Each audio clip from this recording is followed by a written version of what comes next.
আসসালামু আলাইকুম। আমি মোহাম্মদ হাবিবুর রহমান, ছাত্র টাঙ্গাইল দারুল উলুম কামিল মাদ্রাসা।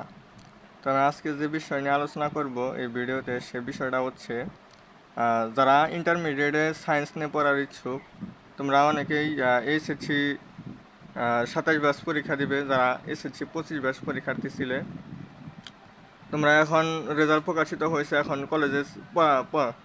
কলেজে ক্লাস শুরু হওয়ার আগে তোমাদের একটা চিন্তা ভাবনা যে বই কোনটা কিনবো, কারণ আগে থেকেই অনেকজনে পড়া শুরু করার ইচ্ছুক। তো অনেকেই মনে করো যে আসলে এই সাকসেসের বিভিন্ন 12 ধরনের বই বাজারে পাওয়া যায়, বিভিন্ন প্রকাশনীর। তো অনেকেই চিন্তা ভাবনা করো যে আমরা কোন বইটা ফলো করব ইন্টারমিডিয়েটে, বিশেষ করে পদার্থ বিজ্ঞান এই সাবজেক্টের জন্য আমরা কোন বই ফলো করব। যেমন এখানে আছে Amir Hossain sir, professor Mohammad Ishaq, doctor Mohammad Nazrul Islam sir, যেটাকে আমরা ইসহাক স্যারের বই বলি। এবং দ্বিতীয়তে আছে যেমন শাহজাহান তপন স্যারের বই, আবার আছে তোফাজ্জল স্যারের বই।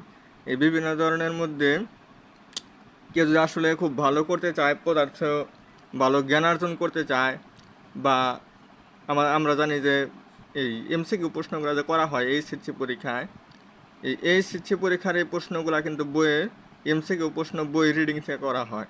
এবং সেটা কোন স্যারের বই থেকে করানো হয়, সেটার উত্তর হচ্ছে এটা ইসহাক স্যারের বই থেকে করানো হয়।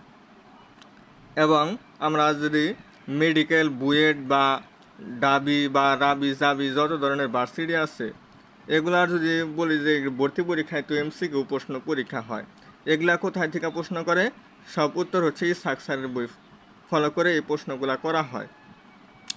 তাই একজন ভালো যদি কেউ করতে চায়, এমসিকিউতে ভালো করতে চায় তাহলে, এবং রিটেনের জন্য এটা খুব গুরুত্বপূর্ণ। তো কেউ যদি আসলে ভালো করতে চায় পদার্থবিজ্ঞানে, তার জন্য সবথেকে বেস্ট হবে ইসহাক স্যারের বই।